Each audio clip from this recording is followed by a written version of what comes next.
What's up, YouTube? It's WK Dad.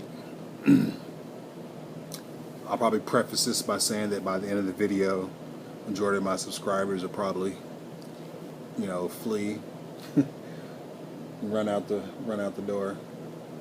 But I want to know why people are so opposed to running a meta deck. Cost aside, because there have been meta decks in the past that were reasonably affordable, I should say, or at least consisted of cards that had been around for a while and were easily accessible. Or why people believe that them running their whatever deck somehow makes them a better player or makes them better than someone running the top tier deck. Why do you think that a player is, being a sheep or following the crowd because they're running a meta deck? I've spoken to people and they're like, well, I run GBs because, it's a skillful deck and, it takes a lot of skill to pilot it, and, if you get the right setup, you can do this and this. And my first thought is, at one time GB was a meta deck, right? And there were people like you at that time saying that GBs were just autopilot and took no skill. You do know that, right? It cracks me up. And then my other thought was, you just said that, if you get the right setup.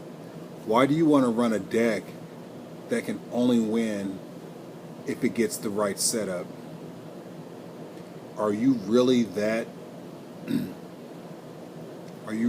comfortable paying a couple $100s to go to an event and facing round after round of mediocre players straight up stomping you to the ground because they're running a better deck?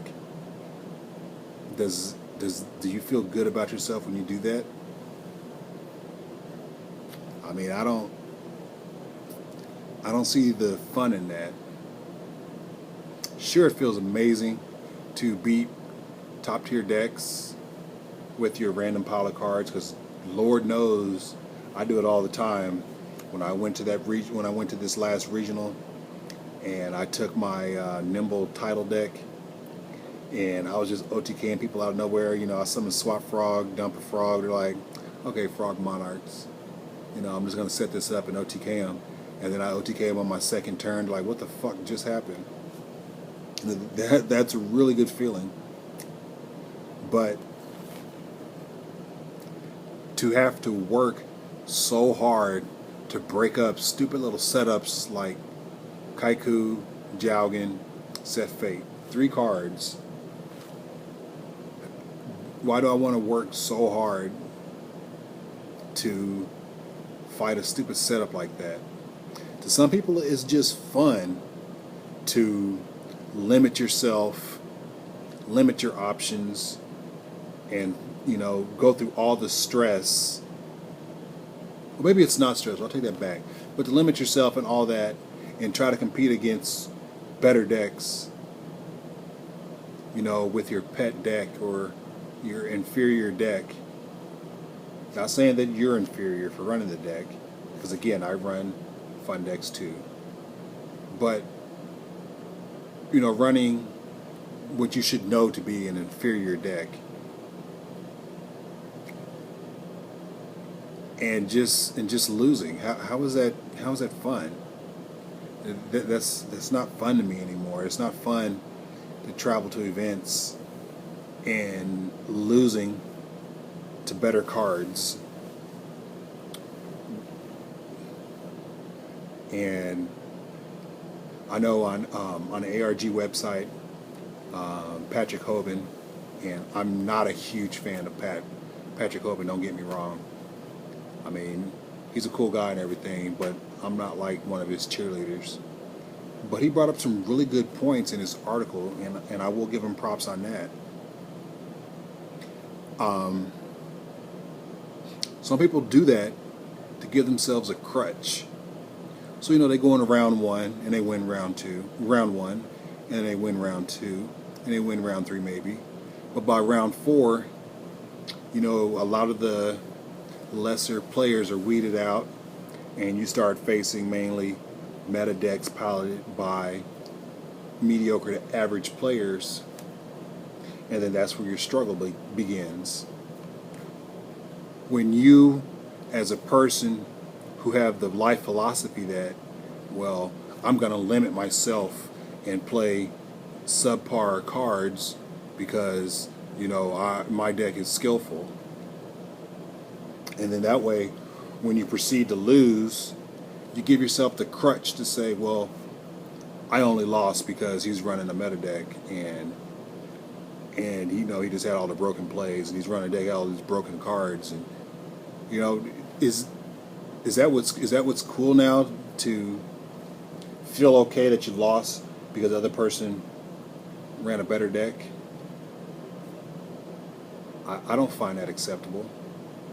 I can't imagine NBA teams saying, well, the only reason why, we didn't we didn't win a championship is because instead of playing a center, two forwards, and two guards, we decided to play five guards, and the other team, they were just being autopilot and running the standard lineup, and when I had a chance to substitute out, my guards because they were tired, I decided to keep them all in, and I didn't want to substitute, and it's, and the other team, they should have seen that we're running guards, so they shouldn't have had all their 7-foot guys getting all the rebounds. They should have let our guys get rebounds. It's not my fault that our 6-foot players can't out-rebound the 7'3" players. It's fucking stupid. Or a football team saying, well, we didn't want to give our quarterback any protection, so, we just had the quarterback and everybody else were receivers. The fuck? I mean, yeah, it's ridiculous and it doesn't quite compare, but to me, it does seem similar to just purposely limit yourself so that way later on you can have the excuse that the reason you didn't do well is because of the other person's fault, not because that you won't let go of your preconceived notions to what is good, or your preconceived notions that, well, this is a card game and I shouldn't have to play good cards to win. Excuse me? First of all, you're right. You shouldn't have to spend money on cards to win if you don't plan on being competitive. If all you strive for is to compete at locals, compete at a small regionals, then you run whatever the fuck you want. But if you go to a regional with at least 300 plus people, if you go to a YCS, if you're going to nationals, don't go in there thinking that you're going to top with a less than optimal deck. I didn't say you will not top. I said don't go in there thinking that you will top. Because surprises happen. I recognize that. You could be the person who plays the 50 card deck and run the 3DD Survivors, 3 Macrocosmos, fucking 3-dimensional fissures, 3 Banisher of Light. No, I didn't say Banisher of Radiance. I said Banisher of Light, and all day you face Mermails and Dragon Rulers and Prophecy. I mean, that's fucking amazing. 11 rounds. Round 1, you face Dragon Rulers, and you open like 2 Dark Bribe, Macrocosmos, Dimensional Fissure, and they're like, fuck! And they never draw the Storm. And then game 2, they open like 6 Veilers, and you got Macrocosmo and Banisher of the Light, and then round 2, you face Mermails, and you win the die roll again, and open, Banisher of Light in attack mode with his 100 attack, and you have Warning and Trap Hole and all the other random shit in your deck, and they can't do shit. I mean, if that's how you roll, and you get those amazing matchups, then goddamn it, you're gonna go to Worlds. I fucking wish I could go to Vegas with you, buddy. But I don't think that's gonna fucking happen. Moral of the story. Competitive players, and I strive to be one, are gonna opt to run cards and decks that'll give them the best shot of doing well at any given event. So please,